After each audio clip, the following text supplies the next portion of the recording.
तो हम लोग बात करने जा रहे हैं महाराणा प्रताप जी की। बहुत अच्छा डायग्राम समझा रखा है, आराम से आप इसे पढ़ते हुए चलेंगे।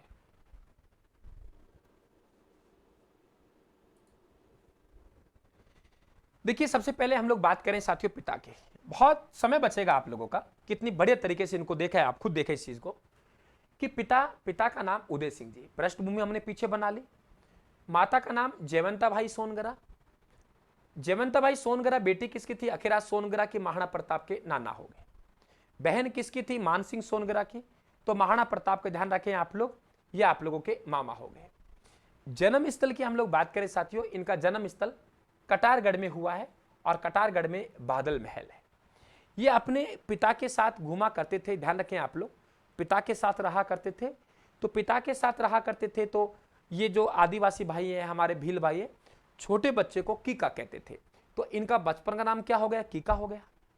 अब बात करते हैं महाराणा प्रताप जी का जो विवाह हुआ, वे विवाह अजबदेव पवार के साथ हुआ 1537 में। और अजबदेव पवार जी के साथ महाराणा प्रताप जी का विवाह हुआ तो फिर पुत्र जन्म हुआ अमर सिंह प्रथम।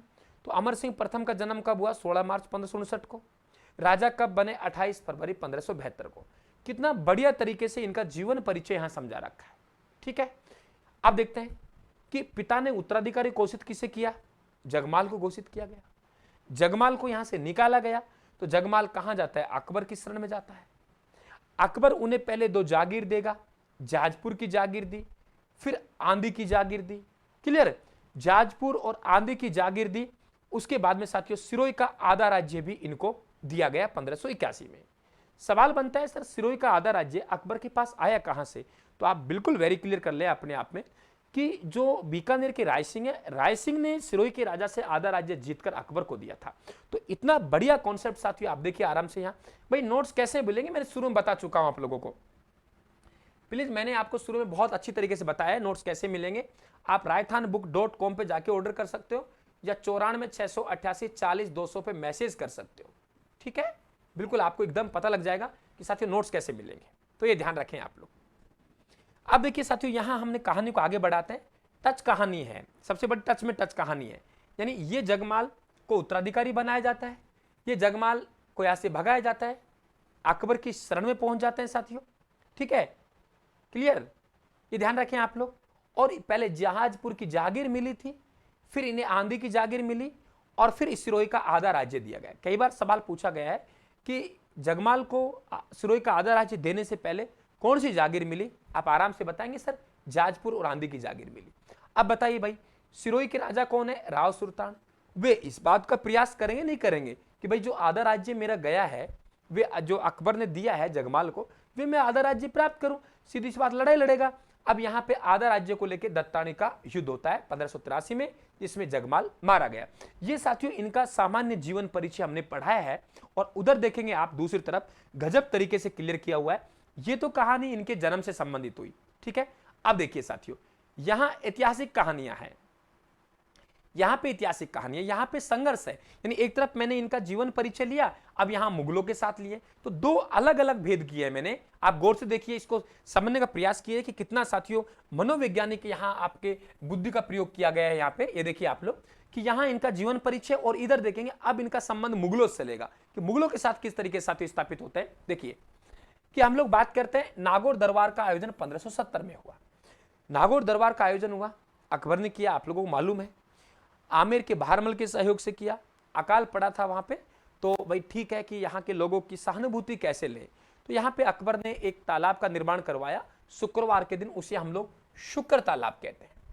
अब इसमें जो अधीनता स्वीकार नहीं की साथियों, एक तो मेवाड़ के महाराणा उदय सिंह ने 1570 के नागौर दरबार में अधीनता स्वीकार नहीं की, ठीक है। तो इसका मतलब मेवाड़ ने अधीनता स्वीकार नहीं की, मेवाड़ ने संधि नहीं की, मारवाड़ ने संधि नहीं की। या देखो आमेर का जो राजा है भारमल, वे पहले ही 1562 में अकबर की अधीनता स्वीकार कर चुके हैं, पहले शासक हैं जो राजपूताना प्रदेश से मुगलों की अधीनता स्वीकार करते हैं। ना केवल अधीनता स्वीकार करते हैं साथियों, मुगलों के साथ वैवाहिक संबंध भी स्थापित करते हैं। प्यारे मित्रों मेरा हौसला जरूर बढ़ाएं आप लोग, क्लास को बिल्कुल जय भीम, बिल्कुल स्वागत आप सभी का। क्लास का बिल्कुल शेयर करेंगे आप साथियों, लाइक करेंगे और एक गुरु का हौसला बढ़ाइए। बिल्कुल बिल्कुल बिल्कुल, और वाकई आप लोगों के साथियों कदम से कदम आपका साथ चलने वाला हो, आपके साथ बिल्कुल ऐसी पाठ्य सामग्री लाने वाला, तो उसका तो आपको मनोबल बढ़ाना चाहिए। बीकानेर, तो बीकानेर के साथियों महाराजा कल्याणमल थे।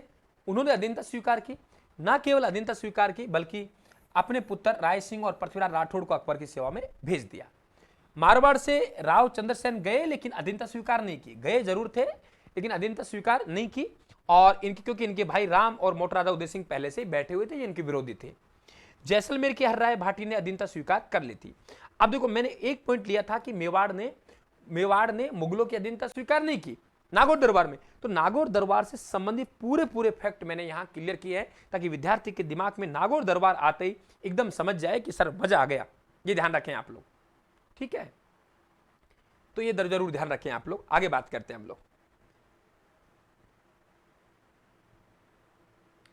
यहां पे देखेंगे हम लोग, तो मेवाड़ ने क्या कर ली? अधीनता स्वीकार नहीं की।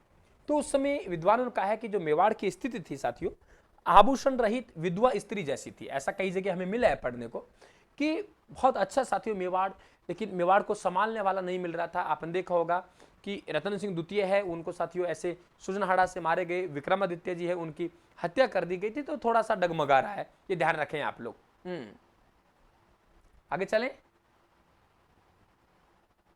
आगे बात करते हैं। दूसरा बात करें, महाराणा प्रताप ने कसम ली, समर्थकों को आदेश दिया कि मुझे बहुत जल्दी मेवाड़ को अधीन करना है, और युद्ध प्रबंध के लिए राजधानी गोगुंदा से कुंभलगढ़ स्थानांतरित की। वे ध्यान रखना, चावंड को राजधानी बाद में बनाएंगे, लेकिन यहां बहुत अच्छा क्वेश्चन बनता है, गोगुंदा से कुंभलगढ़ ले गए। ये अपने आप में अच्छा फैक्ट है साथियों। अकबर ने 4 शिष्टमंडल भेजे। अकबर ने सोचा भाई ऐसा है कि हमें युद्ध लड़ने से पहले ऐसा करना चाहिए कि उदय सिंह जी ने अधीनता स्वीकार नहीं की, तो हमें बिल्कुल प्रयास करना चाहिए। उनका पुत्र है जो गद्दी पर बैठा है, क्या कहा? उनका जो पुत्र है गद्दी पर बैठा है, तो बिल्कुल एक बार हमें महाराणा प्रताप जी से युद्ध ना करके, संघर्ष ना करके शिष्ट मंडल भेजना चाहिए, वार्ता करनी चाहिए। तो यहां देखिए आप लोग, यहां पे 4 लोग आ रहे हैं, जमा भग टोडर, जय जलाल खां, मान सिंह, भगवान दास और टोडरमल। क्या कहा है? जमा भग टोडर, जमा भग टोडर। क्या कहा है? जमा भग टोडर, जमा भग टोडर, यानी जलाल खां कोरची, मानसिंह आमेर, भगवान दास और टोडरमल। ये ध्यान रखें आप लोग। नवंबर 1572 में गए, ये जून 1573 में गए, ये सितंबर 1573 में गए, और ये दिसंबर 1573 में गए। एक 1572 में जा रहे हैं साथियों, और 3 है 1573 में जा रहे हैं। आपको महीना याद कराओ, देखो ये दिसंबर याद कर लो, 3 कम कर लो भाई, 12 में से 3 गए 9, फिर 3 कम कर लो, 9 में से 3 गए 6, यानी ये 12वें महीने में गए। ये कौन से महीने में गए? 12वें महीने में गए। ये 9वें महीने में गए, और ये छठे महीने में गए।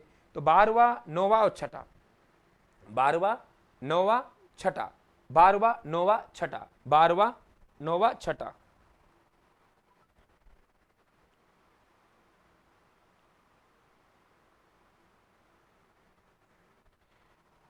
बारहवां, 9वां, छठा, ये ध्यान रखें आप लोग, ठीक है? 12वां, 9वां, छठा। भाई कर रहे हो ना टाइपिंग?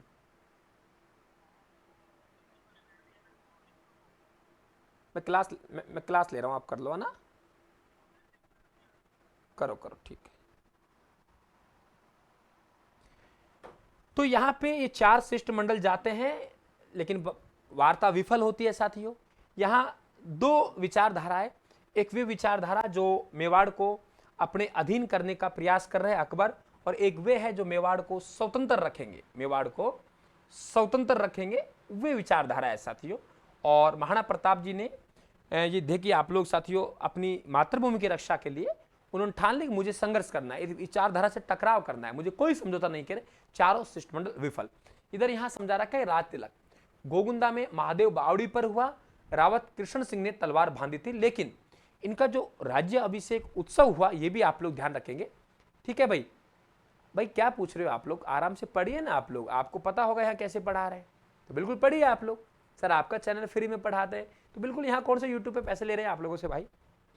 तो राज्य अभिषेक उत्सव कुंभलगढ़ दुर्ग में वास्तविक सिंहासन पर बैठे 1 मार्च 1572 को, ये ध्यान रखें आप लोग। ये देखिए यहाँ एक छोटा सा डायग्राम मैंने और बना रखा है कि महाराणा उदय सिंह जी के उत्तराधिकार को समझा रखा है। जो विद्यार्थी नहीं समझा, माना कि कोई विद्यार्थी थोड़ा सा नया है, समझ नहीं पा रहा बात को, तो यहां मैंने बहुत अच्छी तरीके से समझा रखा है। यहां देखिए महाराणा उदय सिंह जी हैं, यहां पे महाराणा उदय सिंह जी हैं। यहां पे एक तरफ जो पत्नी है उनका नाम जयवंता बाई है, ये ध्यान रखें आप लोग। एक तरफ पत्नी है जिनका नाम धनबाई है, और एक तरफ पत्नी है जिनका नाम सजनाबाई है, ये ध्यान रखें। सॉरी, धीरबाई है, सॉरी। जयवंताबाई के गर्भ से महाराणा प्रताप का जन्म हुआ, धीर भाई के गर्भ से जगमाल का जन्म हुआ, और सजनाबाई के गर्भ से शक्ति सिंह का जन्म हुआ। महाराणा प्रताप गद्दी पर बैठेंगे, राज तिलक होगा। आपको मालूम होगा कि महाराणा उदय सिंह जी ने जिसे उत्तराधिकारी घोषित किया वो जगमाल है, ठीक है। तो जगमाल को उत्तराधिकारी घोषित किया, और साथियों ये जगमाल 1583 के दत्ताने के युद्ध में वीरगति को प्राप्त हो गए। यहां शक्ति सिंह है, इनका विवाह आपको पता होगा कि इनकी बेटी है किरणबाई, इनका विवाह पृथ्वीराज राठौड़ के साथ हुआ था बीकानेर से। आपको मालूम होना चाहिए वो वही किरणबाई है जिन्होंने मीना बाजार की कहानी सुनी होगी। अकबर वहां पुरुष महिलाओं के वेश में घूमा करता था, जबकि उसमें पुरुषों को जाना वर्जित था और एक गलत नियत से देखा करता था। ये नियत किरणबाई पे पड़ी तो उन्होंने कटार से वहां पर ढेर करने का प्रयास किया, और बताते हैं अकबर ने गलती फील की और फिर इन्हें धर्म बहन बनाया। ये भी आप लोग ध्यान रखें।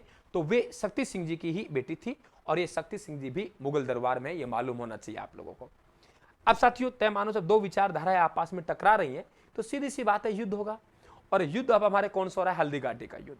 कौन सा हो रहा है? हल्दी घाटी का युद्ध। देखिए यहां पे साथियों दो तिथि आप लोगों से पूछी जा सकती हैं, ये बराबर ध्यान रखना। आप लोग अंग्रेजी महीनों के अनुसार आपको तिथि आनी चाहिए, लेकिन आपको ये भी मालूम होना चाहिए कि ये हिंदी महीनों में ये युद्ध कब हुआ। तो यहां देखिए आप लोग, आषाढ़ कृष्णा सप्तमी है, विक्रम संवत 1633 है, और आपको पता है कि हल्दी घाटी युद्ध की योजना जो अकबर बनाएगा, अभी पढ़ेंगे नीचे हम लोग, वो तो कहां बना रहा है? वो बना रहा है कहां पे? आप ध्यान रखना कि अजमेर बना रहा है। तो ये मालूम होना चाहिए अकबर का की सेना का सेनापति मान सिंह हिंदू था, उन्हें बनाया। तो साथियों इसका भारी विरोध हुआ, भारी विरोध हुआ कि एक बहुत बड़ा अभियान जो हिंदुओं के खिलाफ किया जा रहा है, महाराणा प्रताप जी जैसे देशभक्त के खिलाफ किया जा रहा है, और उसमें आप एक हिंदू को सेनापति बना रहे हो, क्या मुगल लोग नहीं है क्या? इस बात का भारी विरोध हुआ। यहां तक कि बदायूं के जो रक्षक थे नकीब खां युद्ध में नहीं जा रहे थे। तो नकीब खां से पूछा था कि बदायूं ने, भाई आप क्यों नहीं जा रहे? इन्होंने कहा कि अगर इस सेना का सेनापति हिंदू ना होता, एक मुस्लिम होता, तो मैं मुगलों की तरफ से पहला व्यक्ति होता ये युद्ध के मैदान में उपस्थित होता, लेकिन अब मेरा मन नहीं करा। अकबर ने सोचा यार बहुत भारी विरोध हो रहा है, तो अकबर ने कहा भाई ये गैर नहीं है, ये तो मेरा फर्जंद है, यानी फर्जंद का मतलब हो गया दत्तक पुत्र, गोद लिया हुआ पुत्र। तो ध्यान रखें, असंतोष को दूर करने के लिए मान सिंह को फर्जंद की उपाधि दी गई थी। समझ गए आप? इस असंतोष को दूर करने के लिए मान सिंह को उपाधि कौन सी दी गई थी? फर्जंद की दी गई थी। ये भी आप लोगों को एकदम मालूम होना चाहिए।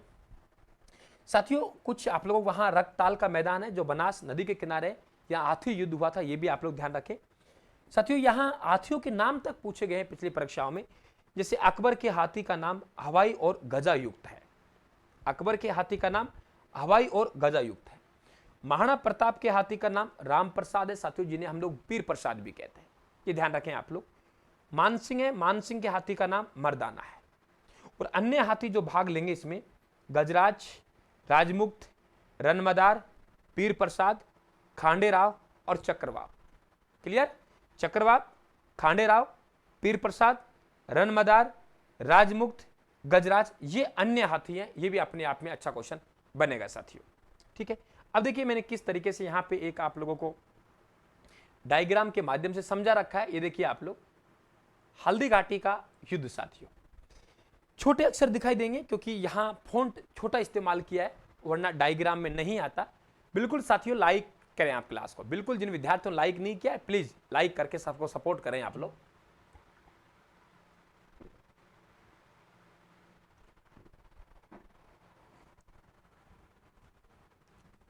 बिल्कुल भाई सर को सपोर्ट करें आप लोग सभी।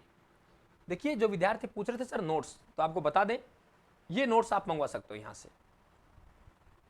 ये नोट्स देखिए कम समय में बेहतर तैयारी आप देख रहे हो।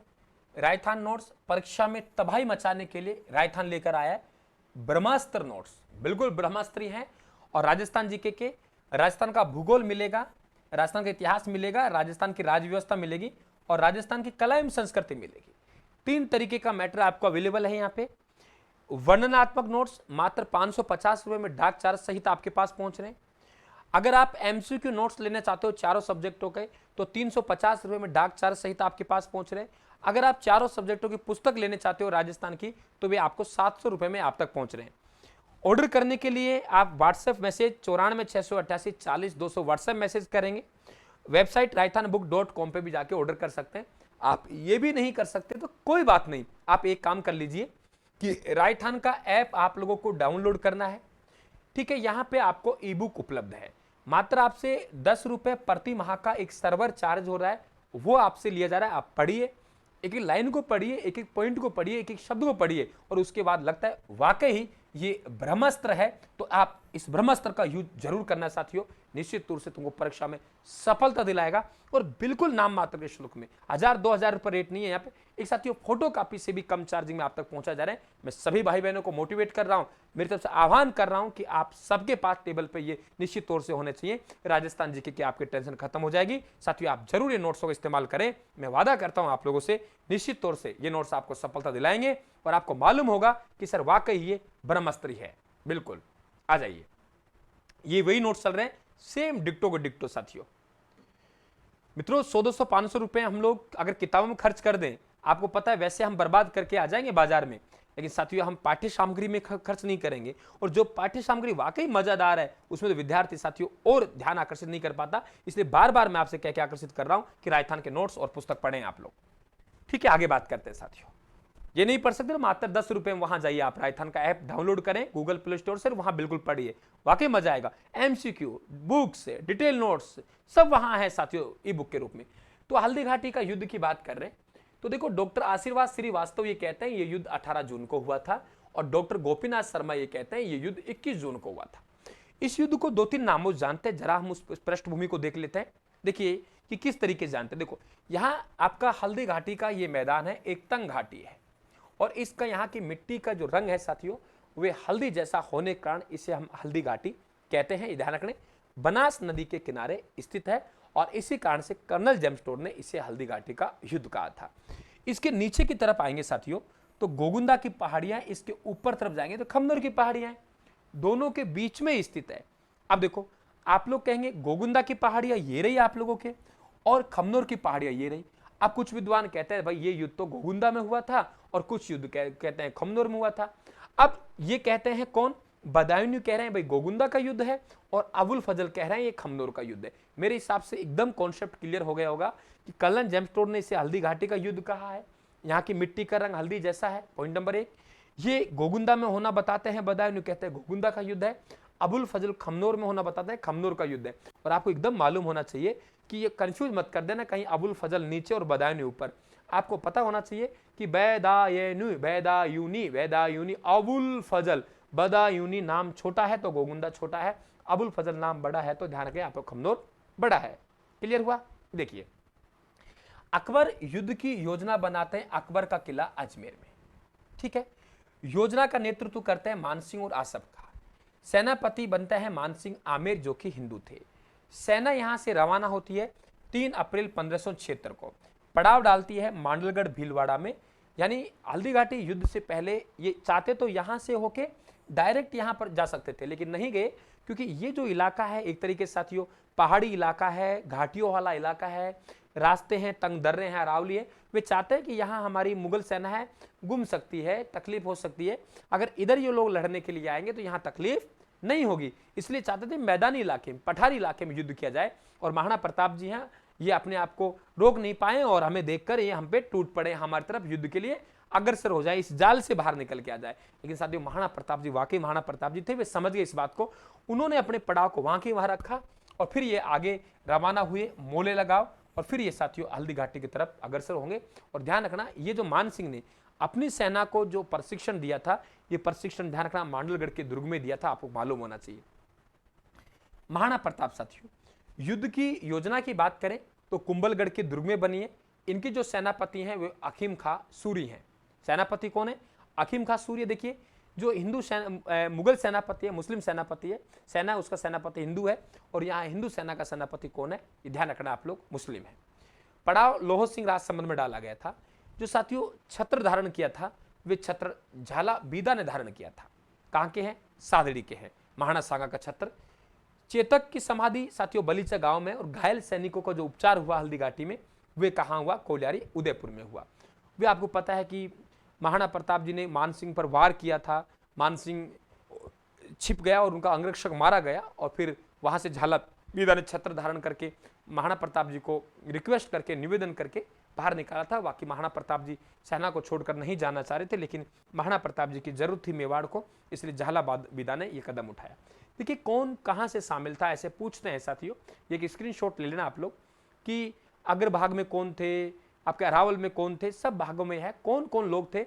ये मानसिंह के साथ में है, आप आइडिया लगा सकते हो कौन कौन हिंदू है। देखिए जगन्नाथ कछावा है, माधो सिंह जी हैं, ये देखिए आप लोग यहाँ पे वे हैं जो हमारे महाराणा प्रताप की तरफ से है। देखो कितना अच्छा है, रावत किशन सिंह जी हैं, भीम सिंह सरदारगढ़ से हैं, रामदास बदनौर से हैं, रावत सांगा देवगढ़ से हैं। ये सब आप लोगों को मालूम होना चाहिए कि स्क्रीनशॉट ले लेना, क्योंकि आजकल साथियों ऐसे सवाल बिल्कुल बिल्कुल लक्ष्मी जी कह रहे हैं सर आपकी टीचिंग सुपर से भी ऊपर है। ऐसा तो नहीं है, लेकिन मैं आपको विश्वास दिला सकता हूं कि बिल्कुल ये आपके लिए लाभदायक है। बिल्कुल ये एक सरल तरीका है पढ़ाने का। फिर कह रहा हूं परंपरागत उसमें मत जाइए साथियों। मार्केट में बहुत सारी बुक हैं, बहुत सारा मैटर है, बहुत सारे नोट्स हैं, मत उलझिए, आप सीधा राजस्थान के साथ आइए।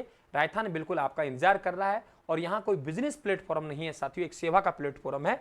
बिल्कुल आप लोग यहाँ जो आप नोट्स मंगवाएंगे उसका तो चार्ज लगेगा ही लगेगा आपका, बिल्कुल, लेकिन आप राजस्थान के साथ जुड़े, धोखा मत खा जाना। ये बार बार मौका नहीं आता, मैं बार बार, और यहाँ प्रमाण है आपके सामने। हम क्यों पढ़ें साहब, राजस्थान को क्यों पढ़ें, आपके सामने देख लीजिए क्यों पढ़ें। बस बात यही है, प्रत्यक्ष को प्रमाण की आवश्यकता नहीं है, बस अपने आप को मोटिवेट करना है, अपने आप को समझाना है। आप ऐप पे भी जाएं तो मात्र 499 में वहां रिकॉर्डेड भी है, लाइव भी है उसी बैच में। तो आप फाउंडेशन बैच ज्वाइन कीजिए, आप असिस्टेंट प्रोफेसर का बैच ज्वाइन कीजिए, आपको राजस्थान जीके में हीरो बना दूंगा, सब हीरो, ध्यान रखना आप लोग। अब बात करते हैं युद्ध में सैनिकों का अनुपात, इसे छोड़ दीजिए। आसफ खां का बदायूनी को जवाब। साथियों बदायूनी ने आसफ खां से पूछा, भाई तुम तीर तो चला रहे हो, लेकिन तुम्हें वाकई इस बात का मालूम होना चाहिए कि कौन से पक्ष का हिंदू मर रहा है। भाई ये महाराणा प्रताप के पक्ष का हिंदू मर रहा है या हमारा पक्ष का हिंदू मर रहा है, समझ गए। तो यहाँ क्या कहा था आसफ खां का बदायूनी को जवाब, बहुत इंपॉर्टेंट, वे कहा गया तुम तो तीर चलाते जाओ। क्या कहा? तुम तो तीर चलाते जाओ, राजपूत किसी भी और का मारा जाए इससे तो इस्लाम को लाभ ही होगा। कि भाई आप तो तीर चलाइए, राजपूत किसी भी पक्ष का मारा जाए उससे कोई फर्क नहीं पड़ेगा, इस्लाम को तो क्या होगा? लाभ ही होगा। वेरी इंपॉर्टेंट, तुम तो तीर चलाते जाओ, राजपूत किसी भी और का मारा जाए इससे तो इस्लाम को लाभ ही होगा, ये ध्यान रखना। हल्दी घाटी के युद्ध में साथियों जो रक्त बहा था, उस रक्त से अपनी दाढ़ियों को किसने रंगा था? तो वे कौन थे? बदायूनी थे, मालूम होना चाहिए। मित्र खां साथियों रिजर्व सेना के सेनापति हैं, और हम युद्ध जीत रहे थे लेकिन, और ये मुगल सेना यहाँ से भाग खड़ी हुई थी, लेकिन ये मित्र खां जो रिजर्व सेना के सेनापति है, इन्होंने एक अफवाह फैला दी कि ऐसा है कि अकबर स्वयं युद्ध के मैदान में आ गया है। क्या कहा है? अकबर स्वयं युद्ध के मैदान में आ गया है। तो हम लिख रहे हैं बादशाह सलामत एक बड़ी सेना के साथ स्वयं आ रहा है। बादशाह एक स्वयं बड़ी सेना के साथ स्वयं आ रहा है, ये भी आप लोगों को मालूम होना चाहिए। तो यहाँ चेतक की छतरी, चेतक की छतरी कौन से गांव में? बलीचा गांव में। आखिम खां सूरी साथियों उनकी छतरी कहां है? खमनोर में, मालूम होना चाहिए आप लोगों को, ठीक है। और गोपीनाथ शर्मा साहब ने इसे अनिर्णित युद्ध कहा है। कलन जमस्टोर ने मेवाड़ की थर्मोपल्ली कहा है। एक्चुअली में ये थर्मोपोली है, ये ध्यान रखें आप लोग, यूनान का एक युद्ध है, यूनान का एक युद्ध है, ये भी आप लोगों को मालूम होना चाहिए। मित्रों बात कर रहे हैं हम, आगे चलते हैं कुंभलगढ़ का युद्ध, वेरी इंपॉर्टेंट, देखिए बहुत अच्छा। आप इस प्रकार आप नोट्स बनाएंगे, मेरा सभी से निवेदन है, इस प्रकार से आप चाहे यहां से नोट्स ना मंगाएं, आप किसी विषय को पढ़ें, इस तरह के नोट्स बनाएं, एकदम यहां जोर नहीं आएगा, आप तनाव में नहीं होंगे, आप बोरिंग महसूस नहीं करेंगे इस प्रकार के नोट्स को पढ़ेंगे तब। तो कुंभलगढ़ का युद्ध साथियों 3 अप्रैल 1578 हुआ। अब मेरी बात को, मेरे इशारा को समझेंगे। एक वो दिल्ली से आएगा, उसका नाम है शाहबाज खां। वो शाहबाज खां 3 बार आएगा। शाहबाज खां मेवाड़ आक्रमण पे कितनी बार आया? 3 बार आया, समझ गए आप लोग। शाहबाज खां, शाहबाज खां, शाहबाज खां, शाहबाज खां, शाहबाज खां मेवाड़ आक्रमण पर कितनी बार आएगा? 3 बार आएगा। दोबारा सुन लीजिए, शाहबाज खां मेवाड़ आक्रमण पर कितनी बार आएगा? 3 बार आएगा।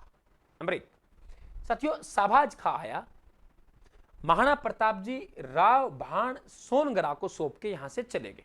मेरे इशारा को समझा, शाहबाज खां ने अधिकार किया, किसी को सौंप के वापस चले गया।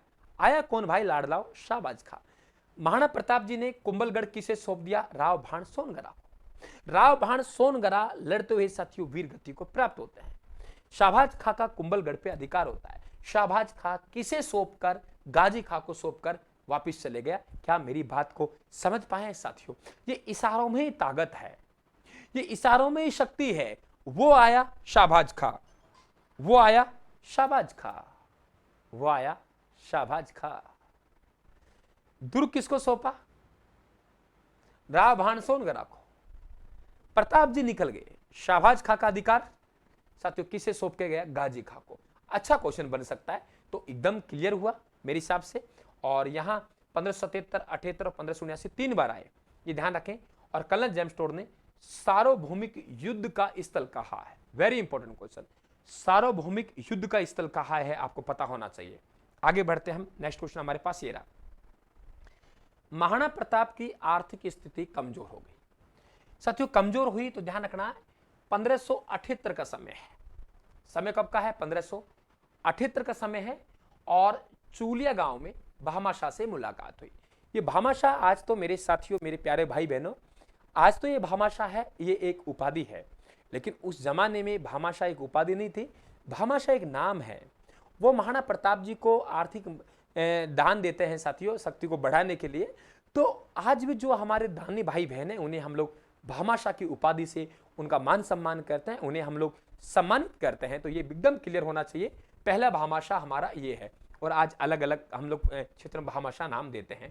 और फिर इन्हें प्रधानमंत्री भी नियुक्त किया था। यह अच्छा क्वेश्चन बन सकता है। और रामा महासाणी के स्थान पे इन्हें प्रधानमंत्री नियुक्त किया था। तो एक बार प्यारे साथियों मैं पानी की घूंट मारता हूं, ध्यान रखना। और एक बार आप क्लास को एक बार शेयर करेंगे और एक बार साथियों लाइक करेंगे। बिल्कुल अपने व्हाट्सएप स्टेटस पे साथियों लगाएंगे, कितनी खुशी होगी आपके सर को, कितनी मेहनत करेंगे आपके सर। बिल्कुल हम मिलकर एक राजस्थान में फिर हमें एक नया इतिहास भी तो बनाना है साथियों।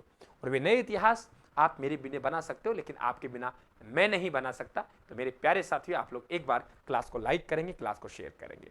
बिल्कुल आपको टॉपर बनाना मेरी जिम्मेवारी है। और निश्चित तौर से रिजल्ट दिए हैं पीछे भी साथियों, और अभी भी मैं आपको दूंगा, ऐसा विश्वास दिलाता हूं साथियों आप लोगों को। एक बार आप क्लास को लाइक करेंगे, बिल्कुल शेयर करेंगे। मैं पानी पी के फिर से क्लास में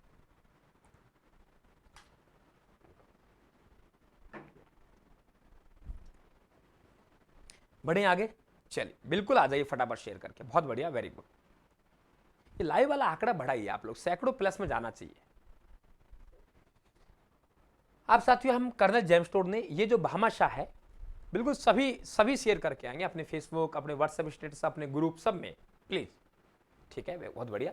अब देखिए कि इन्हें हमने मेवाड़ का दानवीर कहा है और मेवाड़ का कर्ण कहा है। किसने कहा है? कर्नल जेम्स टोड ने कहा। यह भी आप लोगों को एकदम मालूम होना चाहिए।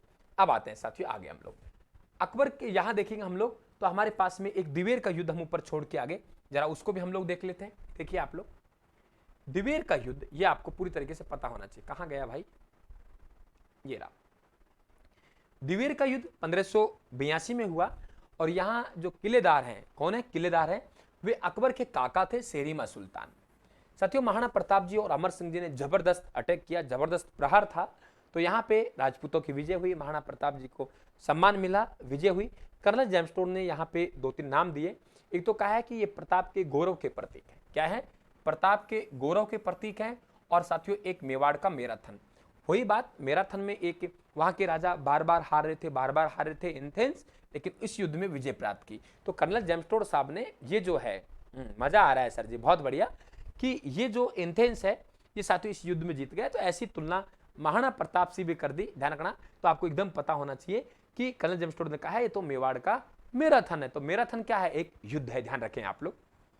अब इसके अलावा भी साथियों अकबर ने के अन्य प्रयास भी रहे हैं, वे ध्यान रखें आप लोग कि 2 तो युद्ध हम लोगों ने पढ़े हैं, आपके 3 युद्ध हो गए। तो ये ध्यान रखें आप लोग, मानसिंह आया आप लोगों के 1576 में, ठीक है, ये मालूम होना चाहिए। 1578 में कुंभलगढ़ का हुआ, 1580 में अब्दुल रहीम खाने खान आ रहा है, 1582 में दिवेर का युद्ध हुआ, और यहाँ 1584 में जगन्नाथ कछावा आया। तो आप ये ध्यान रखें आप लोग, जगन्नाथ कछावा ये अंतिम प्रयास था। और यहाँ आए तो मानलगढ़ भीलवाड़ा में इनकी मृत्यु हो गई। और इनका यहाँ 32 खंभों की एक छतरी भी है। क्लियर?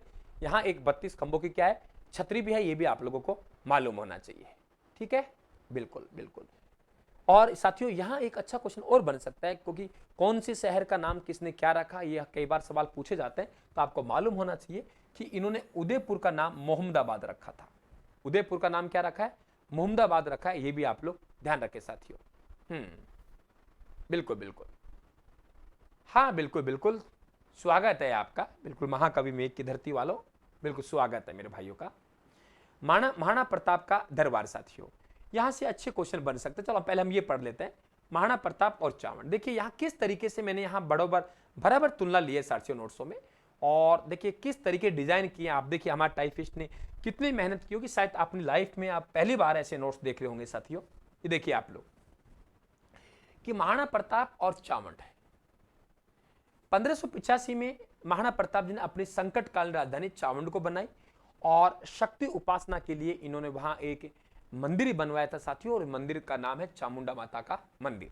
कौन सा नाम है? चामुंडा माता का मंदिर है, और शक्ति उपासना के लिए यह मंदिर बनाया। सीधी सी बात है, जब दरबार चावंड में जाएगा तो वहां एक चित्रशैली का भी जन्म होगा, और वे चित्रशैली कौन सी है? चावंड है।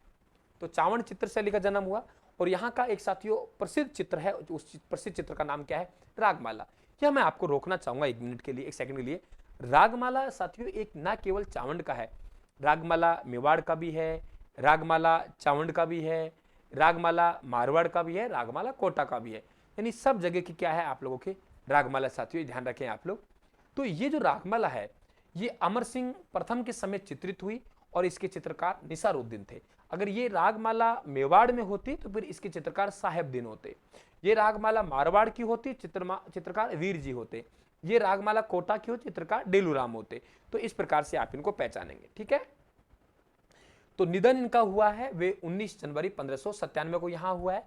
56 वर्ष 9 महीने के थे। छतरी बांडोली में है, खिदड़ बांध में। ध्यान रखना, एक स्मारक है। स्मारक साथियों आपके फतेह सागर झील के किनारे मोती मगरी है। स्मारक फतेह सागर झील के किनारे मोती मगरी है, ये आप लोगों को मालूम होना चाहिए, ठीक है। और यहाँ 8 खंभों की छतरी है। दुर्साहाड़ा साथियों उस समय अकबर के पास थे, अकबर के दरबार में थे। तब महाराणा प्रताप जी का निधन हुआ तो अकबर निस्वास सा रह गया, और कह रहे हैं कि वे आज महान वीर साथियों और वे दुनिया धरती चले गए जिन्होंने अपने घोड़ों को किसी का आगे नहीं दगवाया, अपने पगड़ी को किसी का आगे नहीं झुकाया। साथियों सलाम करते हैं ऐसे वीर को हम लोग। तो बदायूं ने राजस्थान का महानतम सुल्तान कहा है, और यहीं पे 19 जनवरी 1597 को अमर सिंह प्रथम का राज तिलक हुआ था। अच्छा क्वेश्चन बन सकता है, अमर सिंह प्रथम जी का राज तिलक कब हुआ? तो आप कहेंगे 19 जनवरी 1597 को हुआ। और साथियों जो मुगलों से संधि करते हैं, अधीनता नहीं कहेंगे हम लोग, मुगलों से संधि करते हैं 5 फरवरी 1615 को। तो अमर सिंह जी इसके साथ ही बीमार रहने लग गए। उन्हें दुख हुआ कि भाई, लेकिन परिस्थिति ऐसी घटित हो गई साथियों, जहांगीर ने मेवाड़ में कत्लेआम शुरू कर दिया, माँ बहनों की इज्जत लूटना शुरू कर दिया। न चाहते हुए भी अमर सिंह जी को मुगलों के साथ संधि करनी पड़ी, यह आप लोग मालूम होना चाहिए साथियों। इधर हम लोग बात करें महाराणा प्रताप जी का दरबार। तो ये जो महाराणा प्रताप जी का दरबार है, इनके जो कवि हैं साथियों वे चक्रपाणि मिश्र हैं।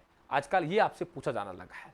चक्रपाणि मिश्र हैं, और इनके ग्रंथ चक्रपाणि मिश्र के हैं व्यवहार दर्श, विश्व वल्लभ, राज्य अभिषेक पद्धति और मुहूर्त माला। कितना अच्छा क्वेश्चन पूछेगा। व्यवहार दर्श, विश्व वल्लभ, राज्य अभिषेक पद्धति और मुहूर्त माला, ये इनके ग्रंथ है, ये आपको मालूम होना चाहिए। हेमरतन शूरी ने गोरा बादल कथा पद्मनी चौपाई, ये आपने कई बार पढ़ते भी हैं साथियों, आप पूछते भी हो सर गोरा बादल कथा पद्मनी चौपाई के रचनाकार कौन है, तो आपको एकदम मालूम होना चाहिए हेमरतन शूरी हैं, ठीक है। अन्य ग्रंथ इनकी बात करें, सीता चौपाई है, लीलावती है, अमर काव्य चौपाई है और महिपाल चौपाई है, ये भी आपको पता होना चाहिए हेमरतन शूरी की रचना है। रामा साधु और मालो साधु भी ध्यान रखेंगे। और इसको छोड़िए साथियों, कन्हैयालाल सेठिया साहब ने पीथल और पाथल लिखा था।